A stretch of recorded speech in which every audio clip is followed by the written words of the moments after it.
Jadi hubungan itu sangat dekat dan emosional. Ya, kita kalau dulu antara Malaysia dengan Sumatera, kita tidak terima sempadan. Sumatera diletak di bawah Belanda, kita British. Tapi orangnya tidak anggap ini mengasingkan negeri. Mereka biasa, orang Aceh umpamanya biasa ke Malaysia, dan orang Malaysia biasa ke Sumatera. Jadi itu keadaan lama. Tapi sekarang kita sudah jadi dua buah negara dengan pasport dan sebagainya yang dulu tidak ada. Jadi perhubungan asal memang ada kuat. Tapi masih sekarang ini pun masih dulu punya cerita. Sebab itu kita tak boleh memadamkan sejarah bahawa Portugis, Belanda, Inggeris datang kerana nak agama. Itu sejarah. Tapi kenapa mereka gagal? Sebab orang tua-tua kita pertahankan, perjuangkan. Baik itu sekali lagi hadirin hadirat, kita kena terima kasih ke orang tua-tua kita dahulu. 24 Ogos tahun 1511, ketika Portugis masuk ke Melaka, dia jajah Melaka selama 130 tahun, bukan sekejap. Bukannya sebulan dua, bukan 5 tahun, 130 tahun. Setelah Kesultanan Melayu Melaka berdiri gagah selama 110 tahun. Kuat dah, kita baru 62 tahun, jangan act lah. Jangan act sangat. Melaka yang sebegitu gagah, 110 tahun, tombang dengan Portugis. Dijajah pula 130 tahun. Tapi adakah orang tua-tua kita, ketika Portugis menjajah itu, mereka pakat tidur beramai-ramai? Adakah mereka perangai macam kita, main telefon siang malam pagi petang? Tidak. Orang tua-tua dulu tak pernah tidur. Tahun 1521, kita ucap terima kasih saudara-saudara kita dari utara Sumatera Utara, khususnya di Aceh, yang bertali arus membantu menyerang Portugis daripada Aceh. Tahun 1521, Sultan Ali Muhayyad Shah, Sultan Aceh pertama, dia serang Melaka. Serang tapi tak menang, sebab Portugis ni kuat ketika itu. Datang pula Sultan Alauddin Al-Qahar, Sultan Aceh yang ketiga. Dia serang Melaka 3 kali. 1537 dia serang, kalah.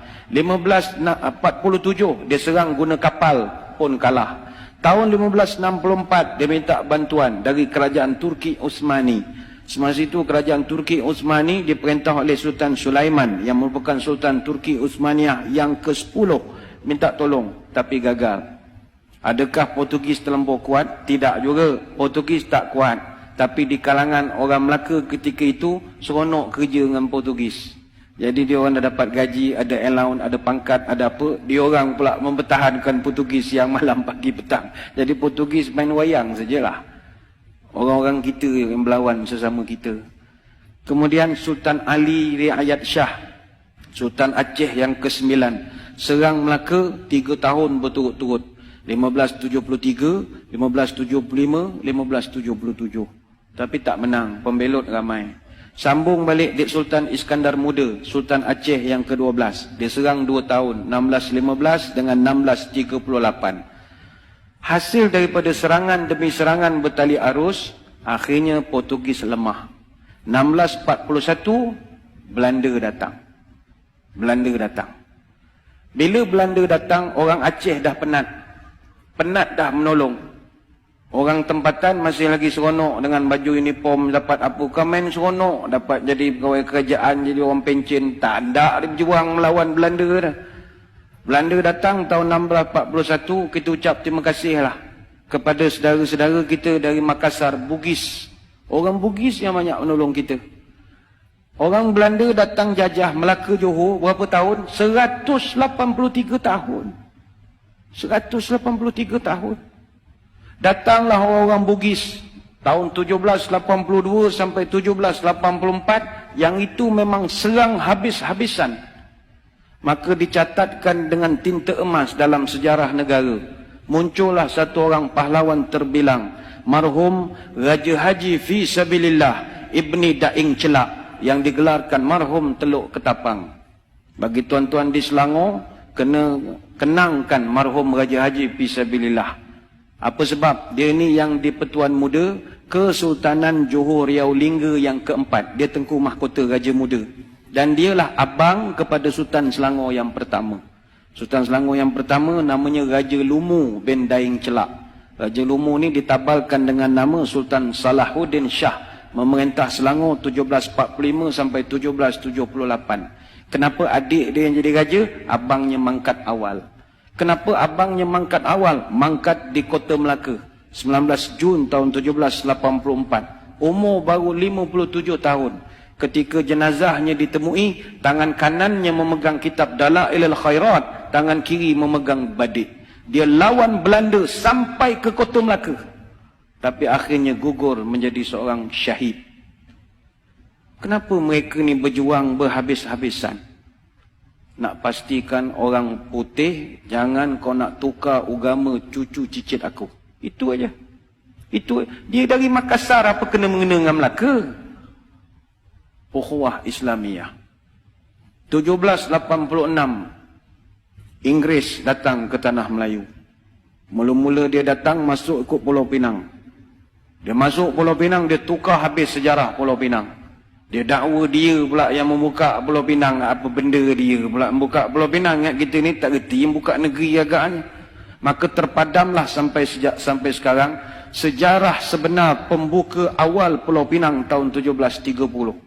Siapa yang buka Pulau Pinang tahun 1730? Datuk Jenatun. Datuk Jenatun ni atau nama sebenarnya Jenan bin Rajo Labu bin Rajo Gandam bin Rajo Manguyang, dari Gunung Sahilan bin Rajo Kuoso bin Rajo Bakilap Alam Bertegak Gelar Tungku Bagaiwang yang pertama, Raja Alam Minangkabau. Mak dia putih sangat Indo Dunia. Orang Pagaruyuang, orang Sumatera yang membuka Pulau Pinang. Tapi sejarah itu dipadamkan dengan kemasukan Inggris. 88 tahun kemudian dia tipu pula orang Melayu tahun 1874 menerusi perjanjian Pangko yang penuh dengan muslihat. Akhirnya orang putih jajah negara kita berapa tahun? Bukan 10 tahun, 117 tahun. Tapi adakah nenek moyang kita tidur? Tidak. Bangkit satu persatu, Dol Said, Rentap, Mat Saleh, Maharaja Lela, Tok Bahaman, Tok Janggut, Haji Abdul Rahman Limbung, dan senarai itu begitu panjang sekali. Apa rasional mereka berjuang? Allah. Sebab itu orang tua-tua wujudkan satu perkataan namanya merdeka. Merdeka ini simbolik daripada huruf mim, ra, dal, ya, kaf, alif. Merdeka. Mengikut Rasul dan yakin kepada Allah. Itulah merdeka. Mereka tahu mereka takkan dapat menengok hasil. Tapi kalau mereka tak berbuat sesuatu, malam ini mustahil boleh azan 5 kali sehari di bumi Selangor Darul Ihsan. Mereka berjuang siang dan malam. Sebab itu hadirin hadirat yang dirahmati Allah sekalian, perjuangan orang tua-tua ni kita kena terima kasih. Mereka berjuang lagi dan lagi dan lagi dan lagi dan lagi dan lagi dan lagi dan lagi dan lagi sampai kita tidak ada lagi. Adapun anak cucu dia, apa perjuangan dia untuk agama dan tanah air? Yilek. Tak ada. Yang dia fikir perut dia, anak-anak dia, dan main handphone siang malam. Itu sajalah kerja. Tak ada. Ni bukan orang sini, ni orang Kuantan. Orang sini semua bagus. Sini semua fikir masalah umat semua. Kang keluar video marah pula orang Kuantan. Orang Afrika. Kang kena gam pula Kuantan kang. Orang Afrika. Maka sewajarnya sebab kita sebagai generasi selepas merdeka, hayatilah semangat pengorbanan ini. Habis nak korban apa lagi Ustaz? Semua dah okey, saya kerja pun dah pencen, anak pun dah kerja, masuk universiti, nak berjuang apa? Marilah kita pertahankan kemerdekaan ini, khususnya mempertahankan kesucian akidah ahli sunnah wal jamaah. Sekarang ini zaman cabaran kita gugat akidah. Itu lain. Kalau dulu orang nak cabut akidah, kalau sekarang ini dia goyangkan akidah. Inilah perkara yang pernah disebut oleh baginda Nabi SAW. Badiru bi'amal fitanan qaqtita'il lail muzlim.